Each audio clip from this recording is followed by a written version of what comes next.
Go. I think we're live. I think we are live. Yeah, and I am hosting on Mixer, so that's good. I was about to move the the wire out of the way. That's normally the I got this new headset which is wireless. I was about to go like, why can't I find the wire? I was like moving my hand around like an idiot there. Uh, like trying to find this phantom wire. Hello and welcome to another edition of the Monkey Tail podcast. I am your host, Bruno Pinto, and with me as ever, I have hedgehog hair, Mr. Ben Jenkins. How's it going? Hey. I mean, I cannot talk about hair. My hair is fucking awful. And hairless, Mr. Marius Dunkley. How you doing, sir?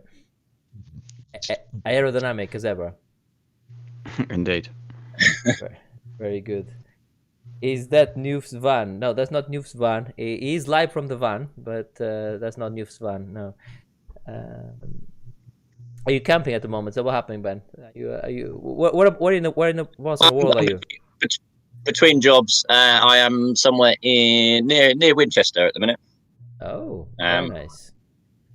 No, I've been working this week back to normal, so spending a bit more time in the van again, which is always good.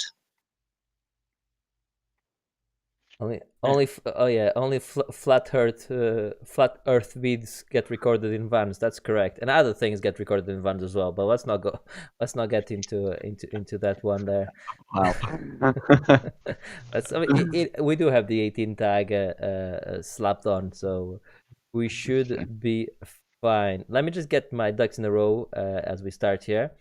Okay, so we are going to start, as always, with a question. And my question today comes from Martin again. He always supply. It keeps coming with a steady supply of opening questions. He is king of the questions, without a doubt. Absolutely king of the questions. And the starting question is: what game started off mediocre and then it turned good real quick? Like it went from a mediocre game to, or even a game that started badly, but then became a really good game after the more you played it. Marius, have you got one? Yeah, I mean, I don't think the game changed necessarily, but one of those things that I gave a second go to was Fallout 3.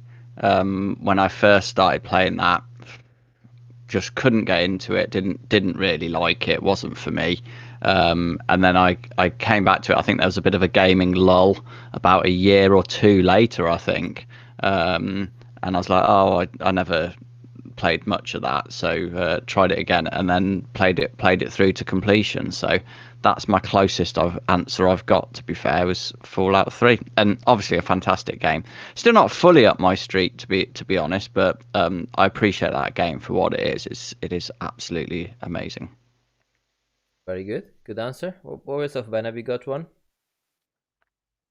Not immediately in the 5 minutes since I heard the question, but I think Death Stranding could be there, because it's a weird, what is this game to start with? And then as I was playing it, I'm like 30 hours, 40 hours in by that point. I'm like, I'm enjoying this for some reason. I still haven't finished it, but I do enjoy the busy work of pottering around. So I wouldn't say it's gone from bad to good. It's just, I guess my view had changed on it as more of, I understand what this game is trying to be to a point, and I quite like it. So I'll go with that for now. If I think of anything in the next 2 minutes, I'll let you know. But no, generally, like I said pre-cast, if a game's mediocre, I'll tend to sort of switch it off and start something else. It's interesting you say about Death Stranding. Obviously, I lent the game to Marius. I don't think Marius likes it that much himself. But I'm almost the opposite. I went from start the game going like, "Oh, this is really cool. This could be really cool." To go like, "No, this is really, really terrible." Actually, so it was the opposite. I went from like, "This is I think Kojima might have done it again." To nope. I think it was just a Kojima love there. This game is truly terrible, which is what it's an anomaly. It's an odd game. I don't feel the need to go back to it. I don't feel the need to know what happens in the story, but I do like delivering parcels around a beautiful landscape. So it's an odd game. It's what about you, Bruno? Have you... For me, I think I talked about it on the podcast before. I don't think, in fact, I have. Which was Final Fantasy VIII. I got I got the game when I first got my PlayStation, and started playing it. Saw the amazing FMB like opening scene with the when he gets the scar and everything. I'm like, this is good. And then started playing the game, and you're in school, and then you're doing homework, and you're just doing lots of talking and going from one side to the other talking. And I'm like, oh my god, this game is boring as fuck. And I didn't play, I didn't play it anymore. And then a friend of mine that was playing on my on my PlayStation got past that boring part, and when I came into the room and he was fighting in the open world, fighting using guardian forces and all of that, and I'm like, what is this game you playing? Final Fantasy 8, yes. So that game went from, I mean, honestly, the most boring of boring starts ever, to being one of my favorite games ever. Yeah, I guess that's another one. Another one is Shenmue 2. I think Shenmue 2 is very slow as well to start, but then it gets really good as well when you start learning the martial arts. But I wouldn't say it's boring or mediocre, but it does start very slow, and then it becomes much better as well. Shenmue 2, I think. Yeah, you've just reminded me of Slow Start. So Plague Tale Innocence. Also, I spoke about it a week or two ago. I mean, that would have been that was a very that would have been your boring, perfect answer. Yeah, very boring slow start. But then, yeah, no, I gave it that last attempt sort of thing, and then loved it, played it through to platinum. So yeah, that's my answer. Oh, you changed your answer. Good, fantastic. Built around the sort of mundane and boring day-to-day stuff. That's part of what makes Shenmue good. I agree. That's why I didn't want to use it as an example. My answer is Final Fantasy, because Final Fantasy is indeed boring to start with, but then it becomes good.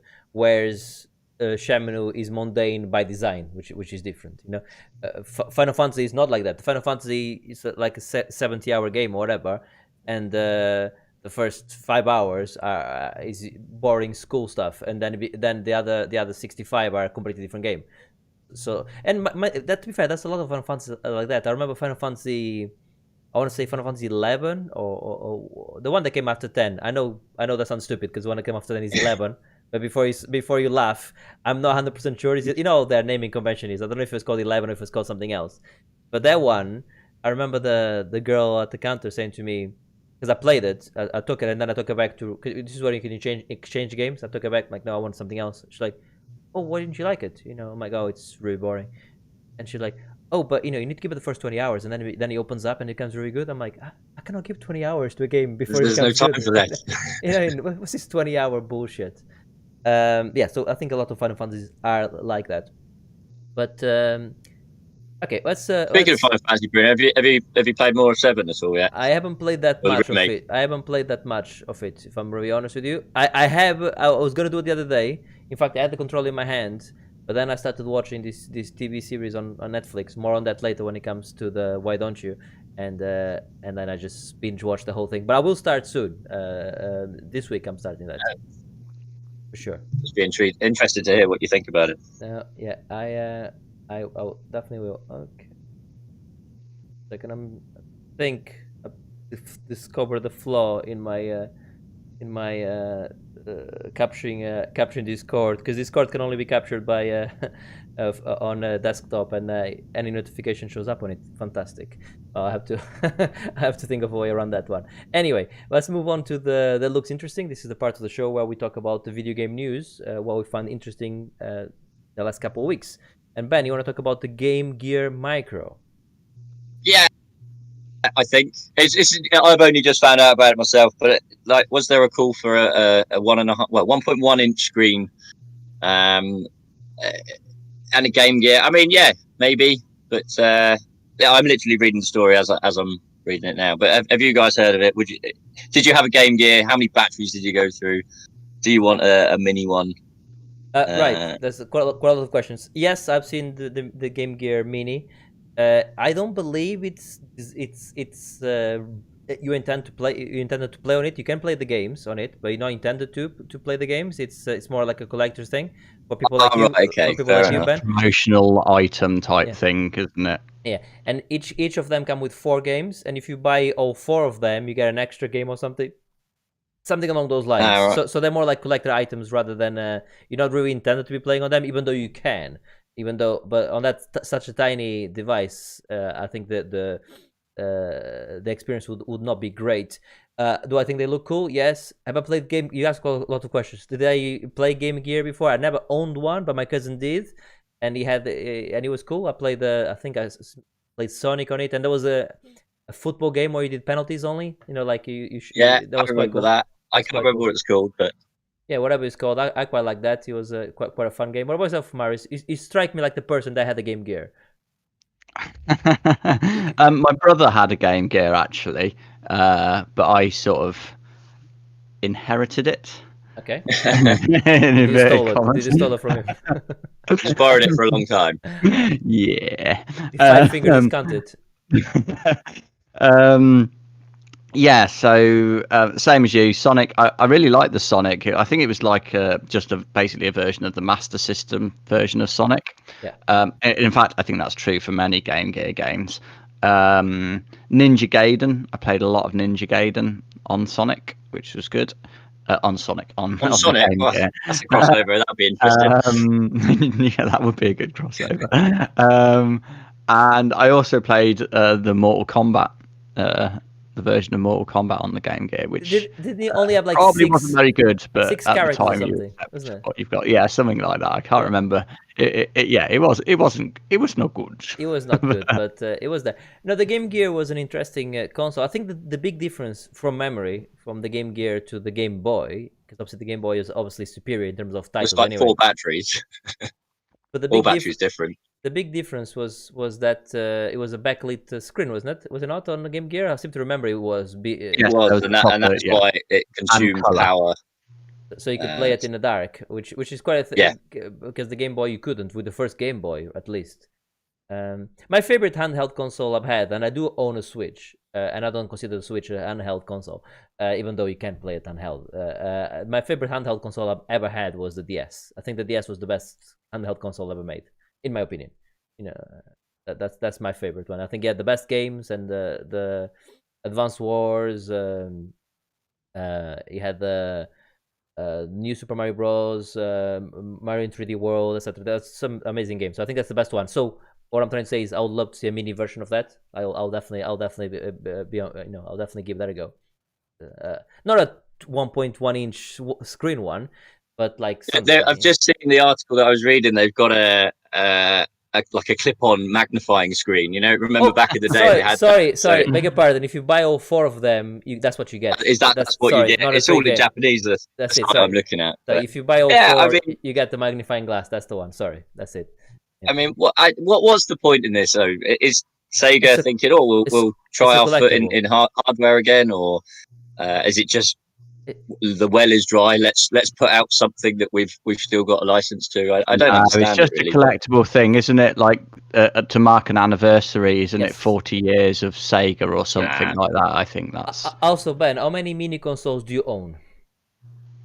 Well, moving on. Yeah, and how many of them do you actually play?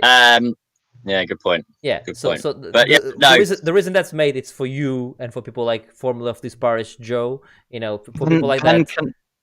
Ben can't be trusted with a 1.5 inch console. He couldn't keep hold of his fucking Switch, so there's no way he's going to be able to manage to look after something like that. It is one of those bikes. Unless they come with a keyring thing, and I can put it on my van keys, because I've always got my van keys. So it needs a Kensington lock.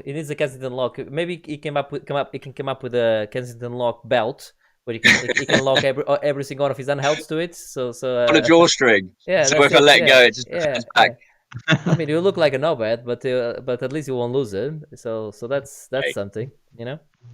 No, I'm happy with that. That's cool. And Marius, you think that the PS5 event delay is worthy of news? I think so as well. Tell us about it. Yeah. So a couple of weeks ago, Sony announced that they were having an event on the 4th of June to specifically regarding the PlayStation 5, and then a week later they said, actually, no, we're not. We're going to delay it. I think in response to the issues going on in America right now. Yeah. So yeah, I thought that was interesting. I mean, firstly, I got super excited. I am missing E3. To be honest with you, I'm sad about the loss of E3. I don't know what the hell's going on anymore. I used to know E3 was over these 4 days, and the conferences were all confined within a few days, and now there's shit spread over months and months, and I don't know. There's one person here doing it, one person there. I have no idea what is happening, who's announcing things when. So I was quite excited just about having one conference specifically from Sony. So yeah, I'm disappointed. I know a lot of people have praised Sony for their decision. I personally don't think they should have delayed it.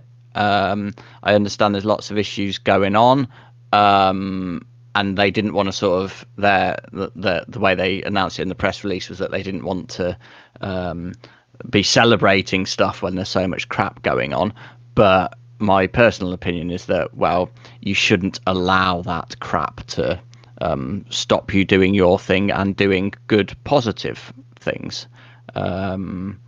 Just because something bad's happening, I don't think you should stop the good stuff. But I sort of understand why Sony have made that decision and why people are supporting them. What I don't understand is why they didn't announce another date for it. Because of the economic uncertainty of the world. That's probably why. Well, potentially. I hear what you're saying, Maris. I am missing E3 myself as well. EGX as well. I mean, is that still going to go ahead? I doubt it. This year, I've no chance. I don't think it's going to happen. Certainly here, not in the UK. So yeah, I'm missing it as well. Should they postpone it with what's going on? It's a difficult one. I think they don't want the bad press. But like you said, you shouldn't allow actions like that to stop you from. Yeah, I think the bad people win if they exactly stop. If their actions stop other people living their lives, I don't think you should stop. Like when. Yeah. I agree. Yeah. I absolutely agree. I don't. Speaking of Sony, I don't watch trailers, as you guys know. I don't watch any trailers. I don't watch any for movies or games or anything. But and you watch all of them. Sorry. Except for E3, when you watch all of them. except for E3 when I watch all of them. That's right. Yes. But normally E3 is like when you're announcing the game, and normally it's not like I don't like watching something when the game is about to come out, and because I think I for something that I'm interested in, it's one trailer is all I allow myself. That's what I'm saying. Yes. So I don't mind watching the announcements, or we're working on this and it's gonna come out in a couple of years. But it's the rest, right? Anyway, but. Watching E4 on my TV, I do have the ads on because you cannot, it's not like Netflix or Amazon where you don't have any ads. And for the first time, I've seen the trailer for The Last of Us coming out soon. By the way, Last of Us 2, that is. And my God, that game looks good. Every time I look at it, I'm like, wow. I mean, I didn't want to watch the trailer, but gee, to be fair, it's only like a teaser trailer, like a 15-second thing. Doesn't really show much. Just shows Ellie attacking a couple of zombies and a couple of baddies. That's about it. That game looks good. I'm excited for that. And I didn't realize it was that soon. It's coming out now. So that's like, couple... something like that. They did a state of play for it recently, didn't they? Similar to the Ghost of Tsushima one. Yeah, I think they did, or they're going to. I can't remember, but I'm not interested in that and shall not be watching it. Exactly, for the aforementioned reasons I just said. People give too much away. So yes, I'm super excited for that. And it got me thinking. Am I gonna live stream it? Am I not? I don't really have a setup to live stream from PlayStation yet. So probably won't actually. we'll see, but I'm excited to play it anyway nonetheless. And that's one of the reasons why by the way, Ben, I've been holding off on Final Fantasy because I wanted to see if I could get a setup ready, but to get a capture card at the moment, everything in China is because of the pandemic, everything's fallen behind now. You cannot buy a lot of things their own backorder, including capture cards and other stuff like that. That's why I've been holding off. So I think I made the decision that with Final Fantasy, I'm not gonna live stream it. I'm just gonna play it and just then talk about it on the podcast. Good old fashioned podcast that we do. What we're doing right now, actually. We are also live streaming, so there you go. But anyway, so that looks great. So I was trying to say on the PlayStation. So gets me excited for PlayStation again, which is great. Should we move on to the playlist, guys? Or you guys have got any more news to talk about? No. Nah. I'm news free. Okay, so yeah, let's move on over to the playlist. But actually, before we do, it's not news, but it's news to me. So can you guys allow me something just because it's news to me? Yeah, and it's not news at all, right? You guys know I like the ray tracing. Yeah, I like all my rays traced. You know, that's what I like. Yeah. So it's come to my knowledge recently that, do you guys remember Need for Speed Underground? That was a game that came out like 15 years ago, 16 years ago. Yeah, Need for Speed Underground. Yeah, you could do all the different tune-ups on the car and do like drag racing, all of that good stuff. Yeah, that was a good game. Yeah. Now there's a texture mod for it that adds ray tracing to it. So this is a 15-year-old game, but with ray tracing on, and it looks absolutely ridiculous, like amazing. So I want that in my life. Problem: the game is not for sale on any platform. It's not on Good Old Games. It's not on Origin. It's nothing. So the only way to get the game is you can get, well, on Amazon they're selling it for like 20 quid, which I'm considering it, but I'm not 100%. But the problem is they'll send you the CD-ROM, and I haven't got a CD-ROM player to be able to install the game. So I've got a DVD right you could borrow if you want a USB one. Yeah, I have a DVD-ROM as well, so I might I might have to try that. But I'm thinking about it, because I want that in my life. So that's my news anyway. It just came news to me that you can put ray tracing in old games and make them look different. So that's my. Look at Minecraft. That's 10 years old now. No, but Minecraft has been. By the way, Minecraft is by far. I stream that quite often. Minecraft is by far the best looking game on ray It's tracing. amazing. From what I watched of your 19-hour stream, I saw it at the tail end, and just looking at Minecraft now as what it is on the stream was awesome. So it actually tempted me to. It does, but let me remind you, a lot of people watch it and go like, "Oh, that looks great," and then they go and start playing Minecraft again and go like, "Hang on a second, it doesn't look the same." This doesn't look like it. You do need the ray tracing card, otherwise you're not gonna get that. But it does look amazing. It's by far the most impressive one. Oh, and speaking, thanks for mentioning the 19-hour charity event I did. Yeah, we did quite well with it. Let me just see here what the final. I think it's still open if people still want to donate. I'll put it on the show notes. I think it's open until the end of May. Nope, May's already gone. Never mind. Timeless Monkey Tail Classics. It's definitely no longer open, and I have no idea what I have my thing. I think we raised about £460, something like that, which was 460 was the last number you I think it was 465 in the end, which I thought it was great. Thank you all for your support. And Marius, thanks for jumping in on Streets of Rage and just coaching me through it, because you couldn't get to play. I think I've discovered the problem there. I think that there was an update queuing that hadn't downloaded for it, and that seems to have solved the problem, because I've since been able to get into online games. So perhaps another time we can actually have a co-op game of Streets of Rage. I'd enjoy that.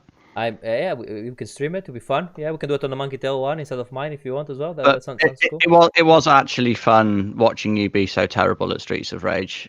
I mean, I cannot be good at every game, can I? So yes, and I most certainly am not. But okay, let's talk about the playlist then. The games we've been playing the past couple of weeks. Right. But let's start with you, Marius. Republic Commando. Now, I've been listening to the Game Dev Club, and I'm assuming that's the reason why it prompted you to play the game. Yes, I haven't listened to them for a while, because the last few games they've done have held absolutely zero interest to me whatsoever. Yes. And I didn't want to spend the time listening to that. But then I saw Republic Commando was the when the podcast popped up on my feed. Mm-hmm. And I was like, oh, you know what? I've always heard good things about that game, never played it. So I thought, actually, on this one, I'm sort of going to play it through. So I'm playing it first before I listen to their podcast, or certainly I might play it in sections like they do. just because that's probably easier for me now. So I'm very early doors into it. So it's a 2005 game, first person sort of squad based shooter where you essentially like play as a stormtrooper, a clone trooper. And so far, I'm really loving it. Like I said, I'm probably only about an hour into it, maybe something like that. Yeah. I would have been further, but I had some issues, some weird issues with virus detection. I played it once. Next day, when I switched it on to play it, my virus detection said, "Nope, this is a virus. I'm deleting one of the files from this, and you can't play it." I was like, right, okay.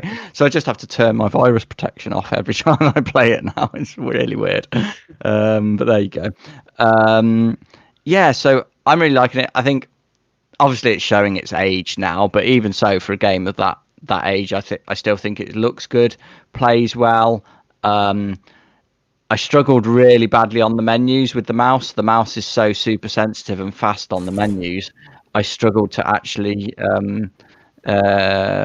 select menu options and stuff, which made it really difficult. But I discovered you can use the cursor keys for that sort of thing. For me, this game is screaming out for a remake, based on just the first hour so far. Yeah. I think I'm going to enjoy this game quite a bit. So yeah, probably be able to speak more about it next time. I want to play. I want to play it. Yes. Have you played it, Bruno? I not recently. I played it originally on the GameCube, and Right. I seem to remember really liking it. What are you playing it though? What platform are you playing it on? On the PC. I on via Steam. I've obviously got all of the Star Wars from some bundle that I bought years ago, so I already had it ready to go. Yeah. Very good. I want to play it because I've been listening to the podcast.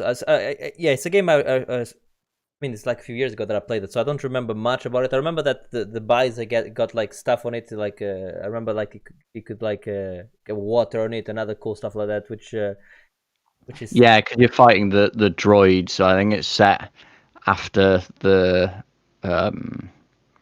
what's it called, Attack of the Clones movie. So you're fighting the droids, yeah. So they, if you shoot one of those up close, they cover you in all the oil bits. Yeah, and like you can, like say, I think it's you and three other sort of squad. You got 3 AI squad members that you can sort of order around to do your bidding. Yeah, I'm really liking it so far. Like I say, really early days, but thus far it is good.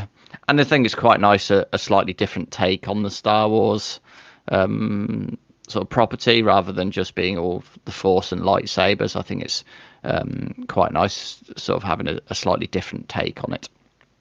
No, absolutely. No, that's yeah. I'll be playing that hopefully soon as well, and maybe even streaming it. We'll see. Right, I want to talk about Worms WMD. That's what I've been playing that game. Obviously, everyone's heard of Worms, or have they? This is the interesting thing. No, they haven't. This is the funny thing. So I've been streaming. Oh, we've lost Marius.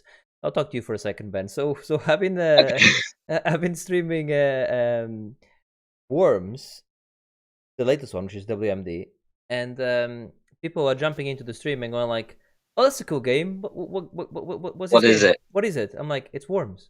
They're like, yeah, but what's Worms? It's the fundamentals of party games. It's the original battle royale, as we discussed before. So, Marius, I'm saying I've been streaming Worms, and some people are jumping in and saying, "What is this game?" Like not knowing what the game is, especially younger crowd, yeah. And it's a tragedy, right? Because Worms is Worms.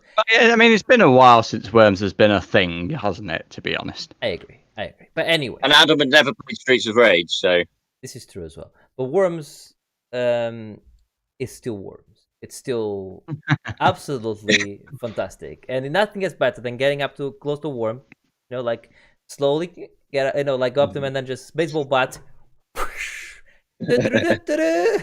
Nothing gets better than that. And the prod, the old, good old. I think I prefer the prod. Just off you go. Prod is the the prod is ultimate great because insult. the prod is the only one that does no damage. So it's all about just pushing them off the edge. So if they're in the right place, the prod. Push them onto a mine or into the sea. Or, That's right. Only one which is not there on this WMD edition is I haven't seen the kamikaze. I don't know if it's a cultural thing now because you essentially suicide bombing somebody. So I don't know if it's because of that, but it's not there, and it's a shame because I did used to like that's the other great way to finish if you can just go across the map and just kill somebody with the kamikaze. That's not there. And they've included crafting as well. You can play classic mode, or you can with crafting. You can literally you have your weapons. And crates fall in with materials, but you can also dismantle some of your weapons in between games. This is in between while you're waiting for your round, and create bigger weapons. So you can dismantle, say, the banana bomb and another one, and make like a super banana bomb where you can actually like control it in midair and then just jump. So you can add a few more things to it.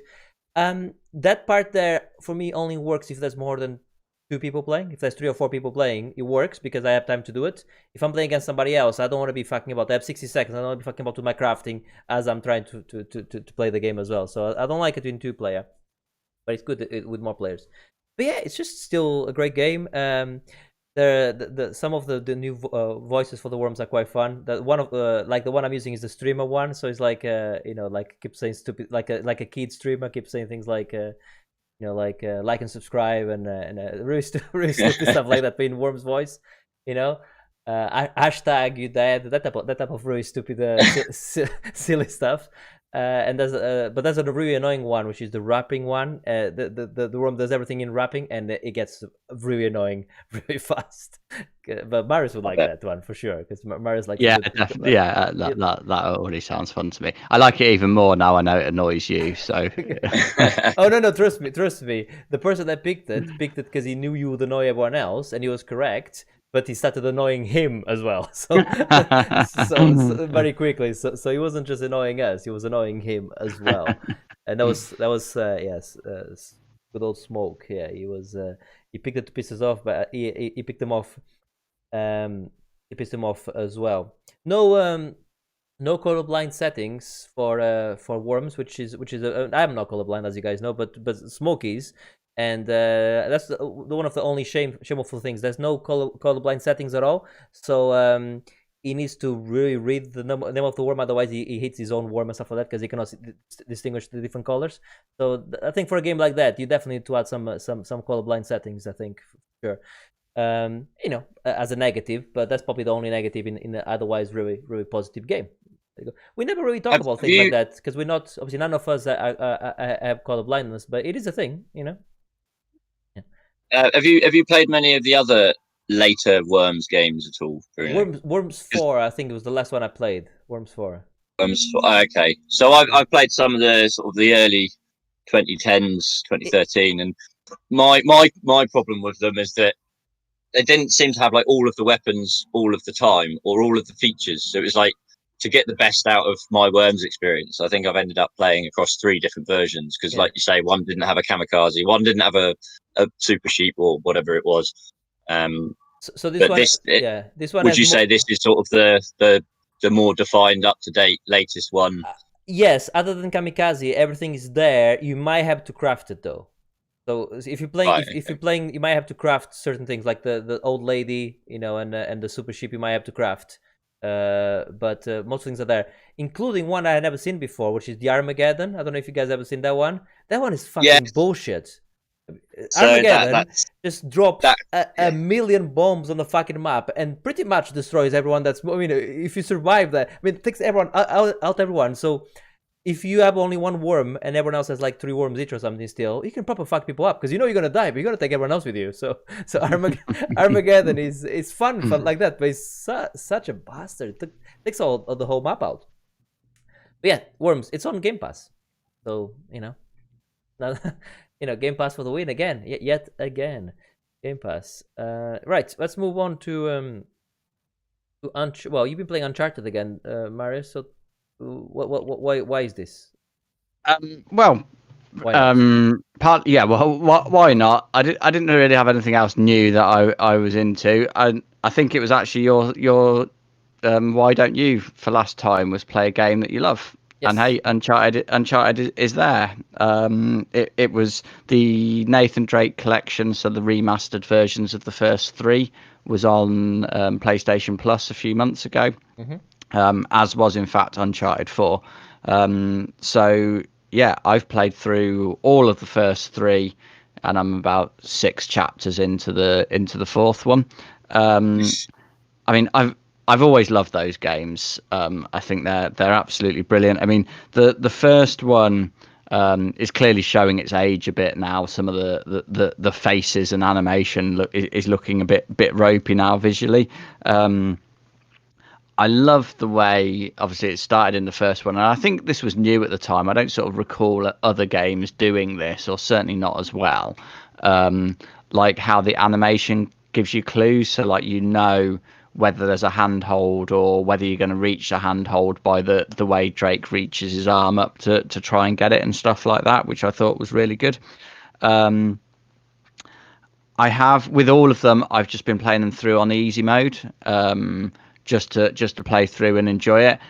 Definitely the way to play Uncharted games. I think I know, Bruno, you often say you want to play it on normal because that's how the developers want you to play it. The developers are wrong.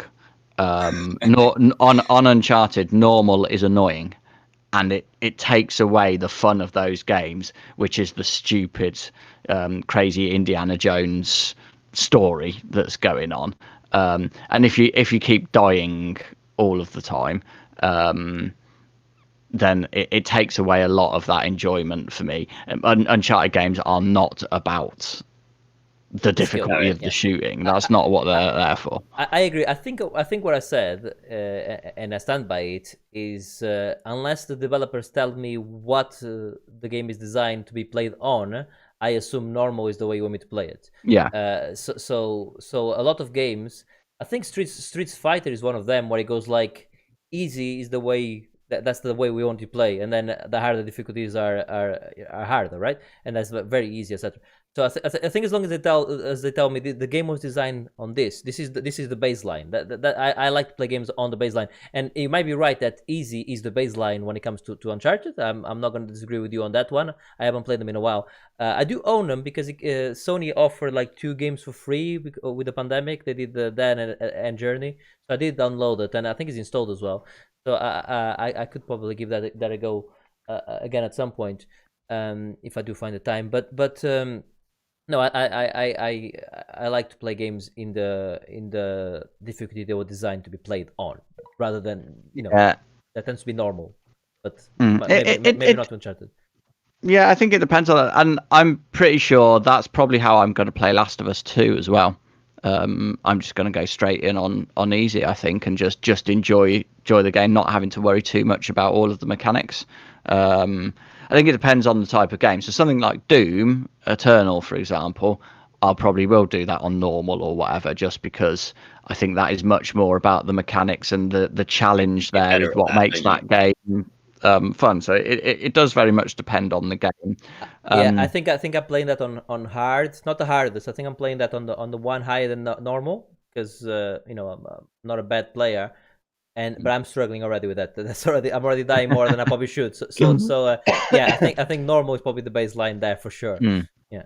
And I also found it quite interesting playing them through literally one after another to see the difference. And the jump.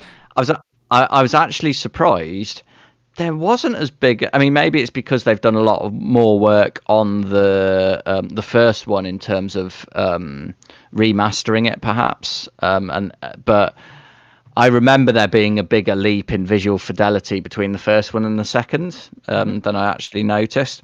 The second one is brilliant. Definitely the sort of best of the bunch. I think the second one gets the pacing right. I think that's the key thing.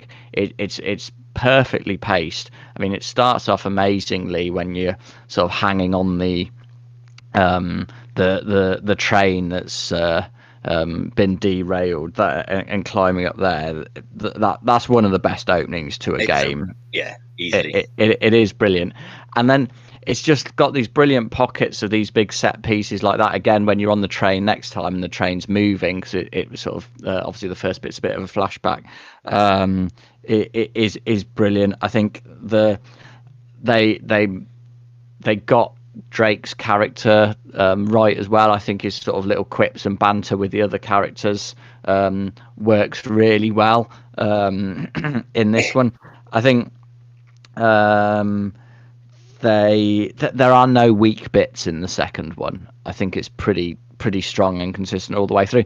But maybe the last boss battle, if you're playing it on the harder difficulties, but on easy, even that. Is it the Hulk? Or is that from the first one? The green guy, I'm thinking. I don't know what you're thinking. Yeah, there's I think you've made that up. Uncharted. One of the final guys is like a green guy. I think. Yeah. No, okay. Is that a fight with a guy? One guy only at the end on any of them? At the end of all of the Uncharted, there's a fight with one guy only. Okay, there you go. Or the final boss battle. Yeah. Does he throw green stuff then instead? Maybe green. One of them is particularly supernatural, I think, is what. Yeah, the first two, well, in fact, the first three are. Although I haven't got to it yet, they took the supernatural stuff out of the fourth one, which I actually missed from the fourth one, but I haven't got there yet. And I guess the other thing which runs through all of the Uncharted games, but I particularly noticed in the second one, is that disconnect between the characters and the story and what you're actually doing gameplay wise. Because there's a bit at the start of Uncharted 2 where they make a point of you're breaking into a museum or whatever it is, and they point out that these are just museum guards, so I don't want to hurt them and all of that. Here's a tranquilizer dart, and then 2 seconds later you're chucking one of them off the top of the building, and then for the remainder of the game you're shooting hundreds of people and snapping their necks, and it's like, okay, it doesn't quite match up with what they were trying to do with his character, but I think if you block that, video it becomes fun. I would like an Uncharted or Indiana Jones game where you're not shooting everyone, where maybe you have a few fist fights here and there, but you know, I would like a game like that where the kill count at the end is 0. That would be refreshing, wouldn't it? You know, that would be interesting. You know. And I think if anything, they up it as the game goes along, that sort of thing. The third one. I think the third one's trying too hard. Although I think it's good. I think after the success of the second one, the third one, you can tell they're really trying to throw in these big set piece things, and they just all feel like a little bit try too hard for me. So I don't think that's quite as good as the second one. Although having said that, some of them are brilliant, like particularly the one on the plane, when you're sort of fighting on debris hanging out the back of a cargo plane. It was quite good. And then the fourth one, like I say, I'm not so far into the fourth one. Obviously, that has a huge visual jump because it was on the next generation of consoles. It was on PS4. Man, that game looks so good still. It absolutely looks amazing. Yeah. Really when good. I got my PS4 Pro, it was like, I'm just going to reinstall that just to have a quick look. Yeah. It is great. Although I think the easy on that might be a bit too easy. There's an auto aim or an aim assist rather on Uncharted 4, which perhaps makes it a slightly too easy for me. I'd like something a bit in the middle. And also, I guess it only affects because I've played through them one after the other. But they've gone and changed the bloody controls, haven't they, for the last one? Like, after playing 3 games in a row, to suddenly change the reload button, it's like, the Nathan Drake collection, they used the combat throughout all of them, didn't they? Because originally the first game was pretty poor and the aiming was terrible, but didn't they sort of balance it all out? Yeah, I think so. It's all fairly similar. I don't think the aiming has been good in any of them. Like I say, that's not one. No, if you play the original Uncharted, it's real bad. It's not a shooter. It's not supposed to be a shooter. The No. game, but for a game that has so much shooting, it's not a good shooter. It's not at really all. what it's about. It's not Gears of War, is it? You know. No, absolutely. And like in the fourth one as well, I like a lot of the stuff that they do character wise. So, in particularly because I'm in the early bit at the start where you just sort of sat on the sofa with Elena, who's now his wife, and Personally good. they're just talking basically about their day and what's gone on, and she's talking to him and going into great depth about some art. She's a journalist, so she's going into depth about the article that she's writing. And then halfway through, this is obviously through cutscene, and halfway through, she just like stabs him, pokes him because he's like off, not listening at all. And he's like, she asked like, "What am I talking about?" So you have to pick the option as to what she was saying, and just that sort of quite natural. Realistic sort of character stuff in there. I think they sort of aced that on the fourth one. My God, I love Uncharted games. I think they're wicked. I really Yeah. do enjoy them. They are great games. I highly recommend them to anyone that's not had the opportunity to get round to them. Because I was Again, gonna ask you, love- I was gonna ask you by finishing. I was gonna ask you, and I think I probably already know the answer. But I was gonna ask you, Uncharted or Tomb Raider, which one is the better franchise? Uncharted. Uncharted. I prefer it. Yeah. Okay. Certainly when we're talking about the modern The modern ones. ones. Yeah. I would agree. However, I do like the Tomb Raider games, and they are slightly separate. I think they're obviously the same architecture of 3D action character hero type thing. But I think if I had to pick between the two, and I only go by the latest ones, so in the last decade, I think Uncharted might be the better game. But even though I really like Uncharted 2 as well, I think the first Tomb Raider, like the reboot, the reboot is better than any of the Uncharted games. I think that one in the island, the first one they did, is better than any of the Uncharted, in my opinion, obviously, of course. I think that game is perfect, like just the right pace for everything. When she's becoming the Tomb Raider, that is a great game, in my opinion. But yes, I think Uncharted is probably better as well.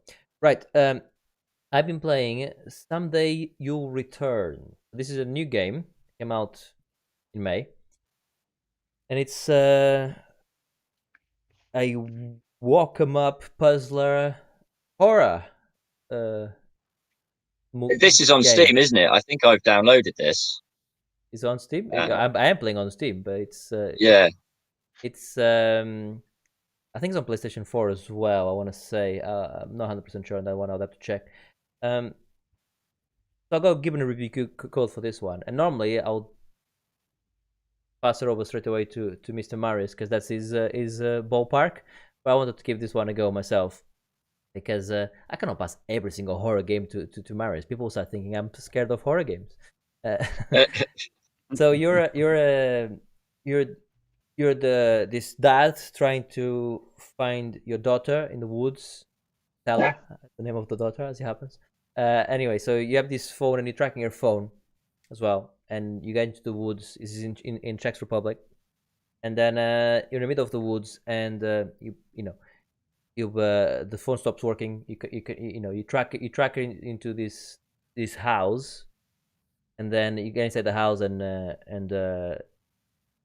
then something attacks you, and then shit starts going like supernatural and everything like that. It's a bit like Shadow Sacrifices, or a bit in certain parts.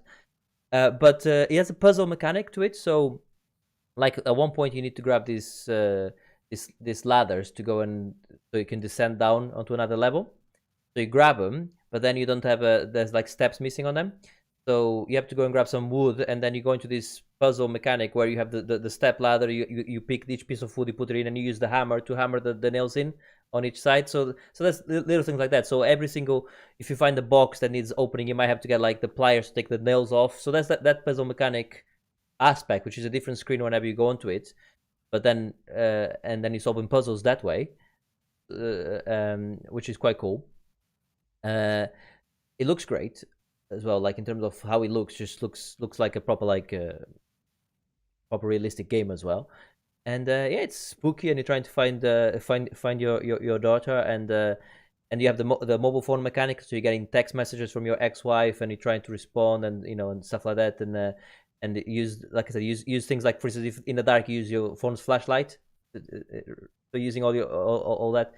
I've only played like an hour or so of it. I was streaming it actually, and yeah, I think it's great. I'm gonna play more of it. It's the thing is one of those games that I'm playing it and I'm thinking I'm enjoying this, but this is definitely Marius and Ben's game. This is their type of game for 100% sure. 100%. This is. It does sound like I would enjoy that a lot. Yes. What was it called again, Bruno? Sorry. Someday you'll return. Someday you'll return. It looks great as well. I mean, like, like when just looks, like the rocks look like rocks and that type of stuff. It looks real good. And yeah, it's a lot of puzzling. That's definitely a lot of puzzling. Like and tracking and stuff like that. You need to go to this place here, so then you have to look on the map. And it's not like look at the map and then bring the map at any point. You actually go onto this map on the trail, like this big map on the billboard kind of thing, yeah. And then you go like, right, so I need to go follow the white line and then follow the red line, and then when you leave, you have to remember what you just saw, because you haven't got the map to bring up again. So then you follow in like this. This is like a forest, like a walk, like a path thing where people go for walks and stuff like that. So there's like the markers going, so you kind of following that as you go. It's I like it. Like I said, I really like it, and I'm gonna play more of it. But like I said, it's the type of game that you both would absolutely eat up. It's definitely your type of game, right? So yes, that's someday you'll return, and more on that when I play it more as well. I want to just quickly move on to another game I've been playing, Quantum League. It's another review game I got, and this one here, it's definitely not your type of game, guys. Quantum League is a first-person shooter where you play in teams of either 1v1 or 2v2 only. It's very early access, by the way. 1v1 or 2v2. And this part you might like, actually, Marius. This part might interest you, right? So the quantum part is to do with the time travel and stuff like that. So each round lasts, like, I think it's 30 seconds. And after 30 seconds, the time stops, and you revert back to 30 seconds before. Yeah? And to win the game, you need to get one of your players into the middle of the onto the middle, right? Into like a area in the middle, and then you need to stay there. If another team or enemy team is there, it's a draw. You start again.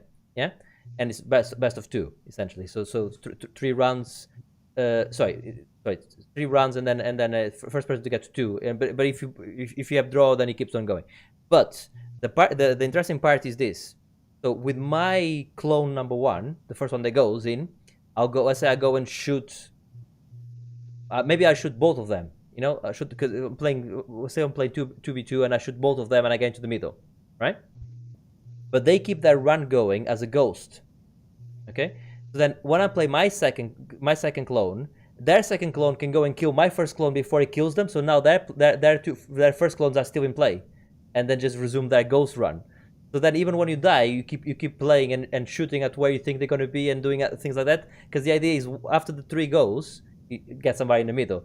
So what happens is a lot of people just throw grenades into try to throw grenades into the middle at the end to destroy whatever gets there. But the grenade is quite difficult to get, because it's like a grenade launcher, so it's not like a proper just grenade. So it is quite interesting. And it's kind of like, it's confusing as well, because you go like, oh, is bloody number 1 killed my number 2? I'm gonna have to come with my number 3 and try and kill his number 2, so that my number 2 can keep running to the middle and still be active in the middle. So there's a lot of that mind twisting, and that's why I think the maximum is 1v1 or 2v2.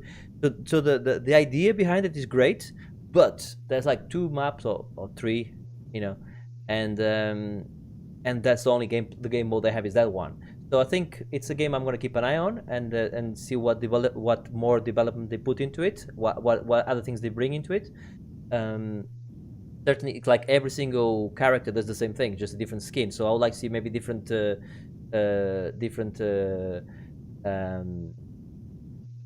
abilities between the characters potentially. I don't know. I want to see what they do more. The idea is great, but it's very early access still, so it's definitely it's a recommendation. As in, go and see the mechanic. It's great, but there's not a lot of game there yet. But does that interest you? Probably not.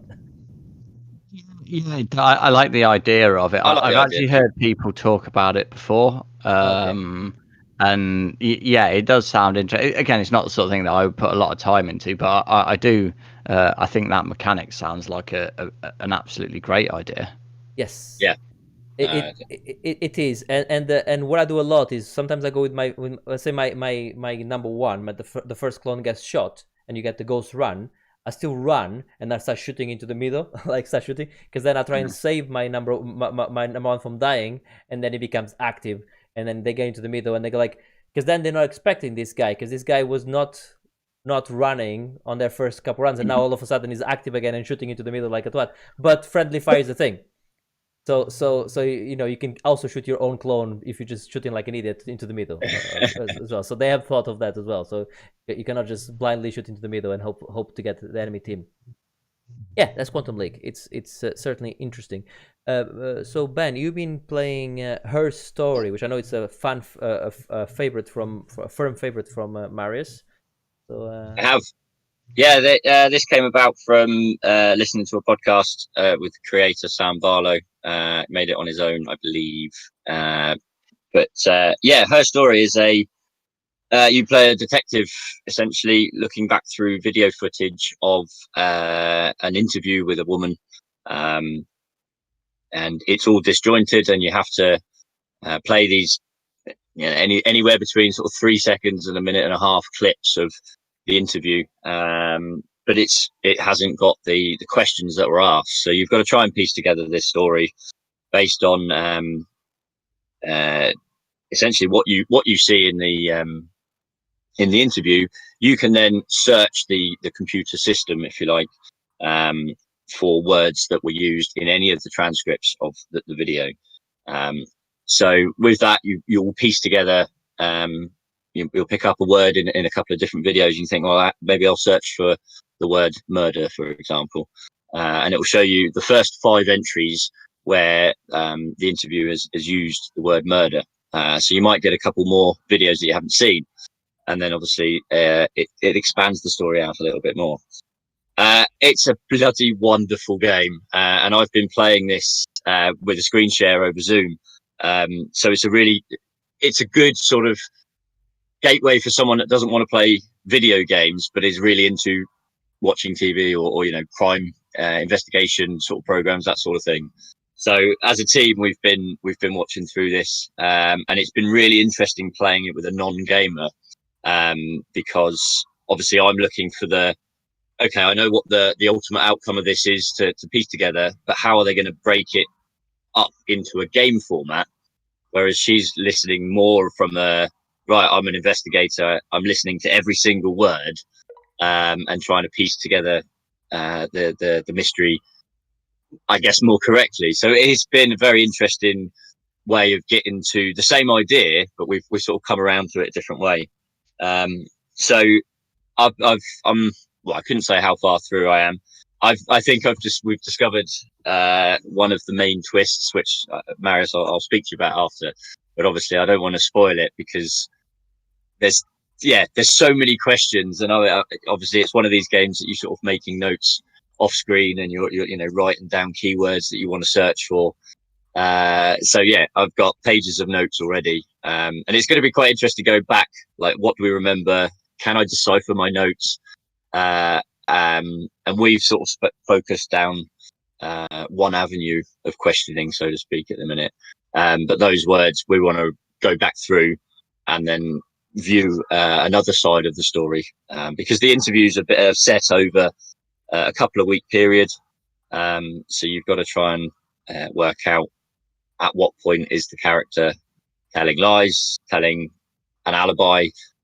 And it's without going into too much, it's quite a hard one. But I highly recommend everyone to give it a go. He's just released the next one, which is what's it called, Maris? Telling lies. Telling Lies, that's it. Similar sort of concept, but I thought I'm going to get Her Story out of the way and then give that one a go. But again, from a lockdown staying in perspective, if you do have the ability to screen share, I really recommend Her Story for gamers and non-gamers. And it's just a very simple text-based adventure, I suppose, in the grand, the architecture of the game. It's just rather than walk into a room, examine, it's write words that has been said. Is there a result? If there is, then great. If there's not, it's not because you've made a mistake. It just, that's the wrong line of questioning. So no, I highly recommend Her Story, and from the looks of it, Telling Lies looks really interesting as well. So It's very well acted perhaps as more of well. an update on that later. Sorry. That it's very well acted as well. That's why it works. Yes. One of the reasons it works so well. The woman in it is a really good actress. I think she delivered the role well. And yeah, I haven't done Telling Lies yet, but it's certainly on my list to be having a go. Yeah, it's installed, and it's been installed for a long time. Her Story. I do own it. I just need to. I don't know why it's the type of game that has never quite pulled me. I know Marius speaks really highly of it, and I think Joe used to talk really highly of it as well. But something has stopped me from playing that game. Maybe I just need to go ahead and just get it done with. Maybe I'll stream it. We'll see.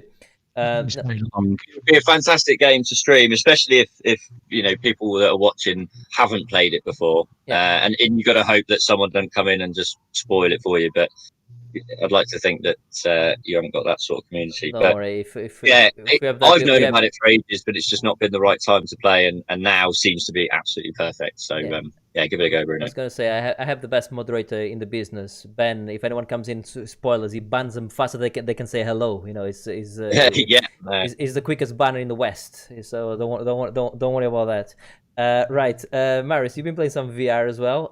Let's talk about it. Then you've been playing Iron Man VR and Thumper. So yes. What's new about Thumper, Marius? Huh? Still Thumper. Still Thumper. Wicked. Well, I think it's fair. I think it's fair what he's saying, because whenever he puts a game, he put loads of times before, you give him shit about it. So I see where Ben is coming from on this one. This is true, but I do have something new to say about it. So F you. So I'll come back to Iron Man. But obviously, it's been a long time since I played Thumper, and I was in VR, so I've got to have a go. And I think after all this time, I think I've clicked on one of the main things that why I love it so much, and why it's a game that I can go back to. Obviously, I've platinum trophied it, and I'm still playing it. Probably several years after I did. Is there any other game that you've done that with? No, I played a bit of Rezo. I haven't got any. Bit of Resogun after I'd finished it, but after I'd platinumed it, but no, there's no other game. Certainly, I might have put a bit of time into other games after platinum, but not like Thumper. It's the genius of it. It's essentially one button. So I can put it down for a year and come back to it, and I still know how to play that game. I don't need to remember what all the buttons are. It's that brilliance of like a Mario. It's run and jump, and that's all Thumper. And that's all Thumper is. It's jump, hold the button, or turn, and that's basically it. So basically an endless runner. Yeah. Whereas any other game, or most other games, once I put it down for more than a week, it's like you have to relearn it all over again. And I finally realised that is the genius of Thumper, and why I like it so much, and why I can go back to it time and time again, even after not having it played it for months. Obviously, I was a little bit rusty to start with, but it immediately felt comfortable. Yes. Okay. I think you've just reminded that's possibly a similar sort of thing as to the sort of games I play. Is that it's the simple controls. Like, you don't want to go back to a game or start a game that you haven't got a lot of time to learn or play. So I think simple controls seems to be I I, yeah. I get that. Yeah, I hear you guys. I started playing Sekiro again. If you guys remember, I played it to, I don't know. I think I was like 2 or 3 bosses from the end, and then something else China came on, and I never quite finished it. Even though I think I still put it on my top 5 of the year. I don't remember what position it came in at the end. And I've started playing it again. Stream it after I finished Dark Souls. I wanted to go. I wanted to maybe not go Dark Souls 2. I went with Sekiro, and it took me a few hours to get back to the swing of things, and it's all about the parrying and all about the breaking poise.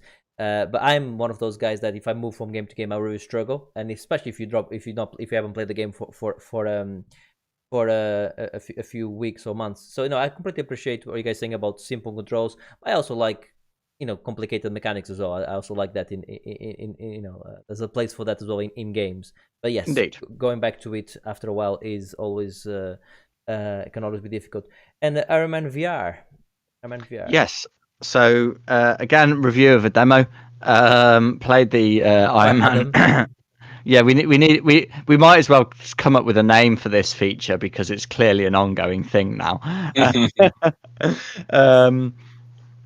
Yeah, so I played it's on PSVR, and cool little demo. I think it's one of those. It definitely plays to the strengths of VR. The whole thing of like at the start getting you sort of put your hand out and the Iron Man glove sort of comes to your hand, and all the whole sort of suit of armor is built around you, and the sort of helmet with the hood and everything. The controls work well. It's one of those. It's a bit like the Batman game. It does. It makes you feel very Iron Man. So obviously you have sort of thrusters in your hands on the gloves. So you just sort of put your hands behind you with your palms facing backwards to go forwards, and sort of put them in front of you to slow down, and you sort of put your hands out and press the button to shoot, and it just feels very Iron Man. It's quite sort of big spectacle there. I think there were some bits that I would have liked to have been more under control, like they took control away a little bit, and things sort of happened automatically for some of the finer movement bits. I sort of would have preferred to have done that a bit more myself. It looks amazing for a PlayStation VR game. I think it does look very cool for a PSVR game. So yeah, I liked it a lot. I'd be interested to see how long the final game is. I'm not sure how long I could play that game. Like I couldn't put too many hours into it, I don't think. But I think it's definitely, if you've got PSVR, it's certainly worth checking out the demo at the very least, and we'll see when the full game gets released. But yeah, I enjoyed it. It was fun. Yeah, and can you please answer us on an email or on Twitter for a name for that this feature where we review demos? So come up with a name and we might use it. Right, that's awesome. Let's move on to the why don't you? This is the part of the show where we recommend something for you to watch, read, eat, experience, etc., and so on. So I'll start. If that's okay, you guys. I want to talk about Space Force on Netflix, certainly on UK Netflix. I'm not sure about the Americas. Sorry, my American listeners. I think it might be that as well, because I think it's a Netflix original. So Space Force is by the guys that did the American Office and Parks and Recreation, but so it's in that type of comedy, but it's not because obviously those two have something in common. They're both mockumentaries where there's somebody recording and they're talking to the camera, talking heads, features and stuff like that. This is just satire and deadpan satire at that. Space Force is about Steve Carell is this 4-star general that gets given a new arm of the army called Space Force, and they want to put people on the moon and a base on the moon and arm the moon essentially and just take over. And even though it's not said, it's very clear that the president or the that is answering to, even though you never see him, you never see anything from him. The guy's always on Twitter. He's always asking for ridiculous things. It's quite clear. It's obviously a satire on Trump as well, their president.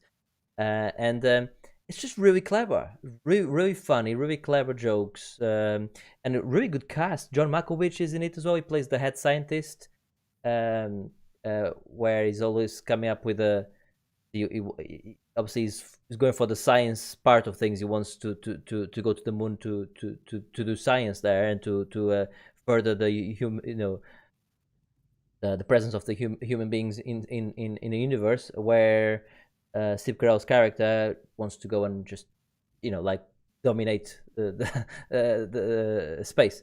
Like I said, it's just very funny. It's 10 episodes, all of them are sort of available straight away, so you can just watch it. It's not like weekly.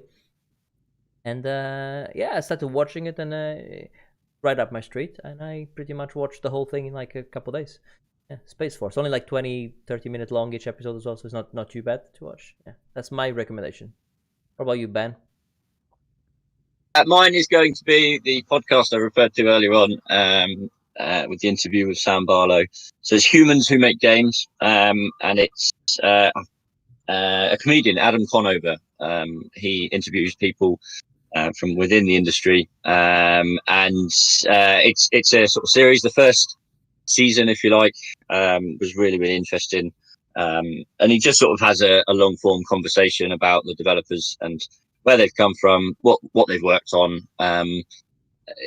They talk about the industry or their home life. It's really interesting to get to know people when with the corporate hat off, if you like.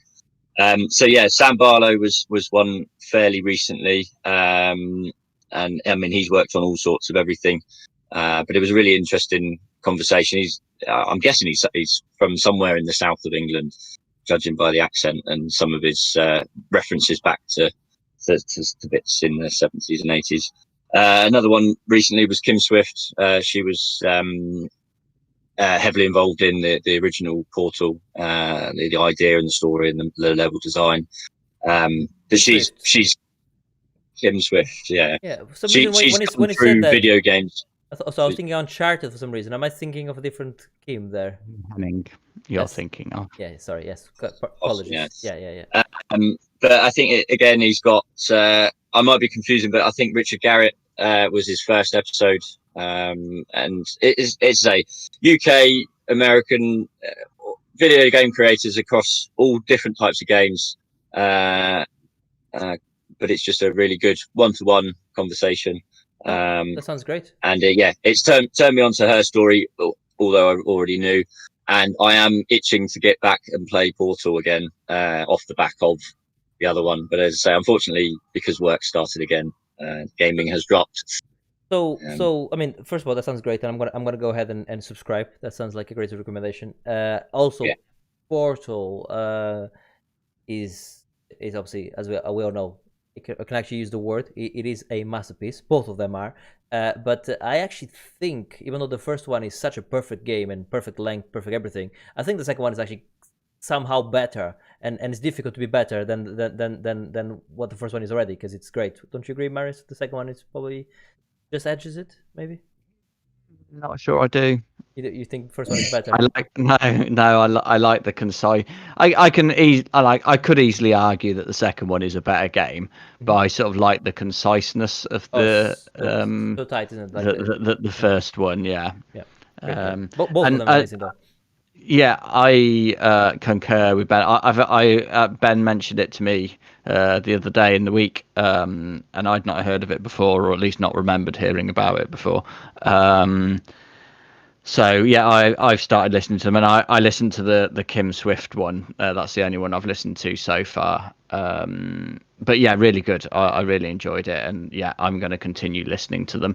And in fact, I didn't really have anything to recommend, so I'll throw a recommendation back at you, Ben. Really, is a podcast called Designer Notes, which is basically the same thing. It's just someone, Soren Johnson, who was key dev on Civilization 4. Interviews different people, again, quite long form interviews. Some of them split over multiple episodes. In fact, we just mentioned Amy Henning from of Uncharted, Soul Reaver fame. There's a couple of episodes with her. Is Soul Reaver her best game? I don't know. about that. I Hard think to- it's Uncharted. I think get it. Soul River is pretty good. Uncharted is better than Soul Reaver. You Soul think so? Reaver is cool though. Yes. Yeah. Fair enough. I think for me, sometimes, obviously, as I said, his background is from Civilization, so I think a lot of the people he has on are a bit strategy heavy for my personal taste sometimes. But it's still quite interesting listening to them. So if you like the humans who make games, I think you're likely to enjoy this as well. Yeah. That's two Thanks, great video game recommendation. Video game podcast recommendations, and we touched on a video game dev club. What's the actual name? Game Dev Club. Game Dev Club. Game Dev Club. That's the one. Game Dev Club. We touched about it earlier with the Republic Commando, but that's also a great podcast where they talk about. They pick a game in specifically, and they actually play throughout the whole game and talk about all aspects of it. We have definitely recommended it before on the podcast. I'll still add it to the show notes though, so you guys can see it there. Specifically, I think when they did Doom and they interviewed the creator, that was a great interview. Yeah, that was wicked. Yeah, that was a particularly great episode. Okay, so that's I'm gonna call it there. If that's okay, guys. Thank you very much for joining us online as well. And sorry, the podcast was a week late last week. I'll be completely honest with you guys. I finished my 19 hours. And on Monday, and then when I normally edit the podcast, completely forgot about it. I was tired, and then literally, I kid you not, it was like Friday or Saturday. And I'm like, oh shit, the podcast! I completely forgot about it, and then I was like, oh, I might as well get it in on Tuesday now, so it at least comes out on a Tuesday. So then I edited and got it ready to get. I was just ready to send you a message or give you a ring when it popped up on my feed, actually, to see where the hell it was. The 19-hour stream, even though it's not it wasn't as bad as the 24-hour, I was quite tired. I mean, Ben jumped in at the end and he did say, bloody hell, you look as tired as you when you do the 24 hours. Because even though it was fewer hours, and I woke up and started doing it straight away, and when I finished, I went to bed. Playing more games. It was playing more games, playing a lot more games, because the 24 hours you don't play as many games. I mean, you play games, but not every minute. There was a few breaks in between, but it's talking to the people coming in a chat, and you're talking to them, and you're interacting with everyone. So it's the constant interaction of 19 hours. Other than the odd break I had, the toilet break or a bit of food here and there, it was proper intensive. So it was actually harder in many ways than a 24-hour is. But then I didn't well, you say that. Imagine how it is for us having you constantly interacting with us for 24 hours. Yes, it's you guys need a medal. Need a medal for that. But anyway, that's yes. The podcast will be out on Tuesday. Thank you very much for joining us on the live stream. And if you haven't done already, don't forget to hit the follow button on your platform of choice there, so you don't miss our live stream again, which will be in 2 weeks. Thanks for joining us. And if you we lost Marius already. Fantastic. Yeah. Well, I was gonna say it's a goodbye from me. Marius already fucked off. Oh, he's back again. Yeah. There's a goodbye from me. I'm still here. Something's going on with my settings. It keeps putting me away from keyboard because I didn't touch the mouse, but I presume I can switch that off somewhere. Oh, I see. I think that might be a setting on Discord. I need to have a look on Discord. In fact, we need to talk about Discord. We may jump on somebody else's Discord for the next podcast, because the audio quality is not as high as it can be from other Discords that spend money on it, if that makes sense. So more on that next time. But we might need to be hosted elsewhere, so the quality of the camera looks better for all of you. Okay, and the audio as well. So yes, we'll talk about away from the stream. But yes, thanks for joining us, and it's a goodbye from me. Thanks, guys. And bye from me. Bye everyone. Goodbye, people. Okay, bye.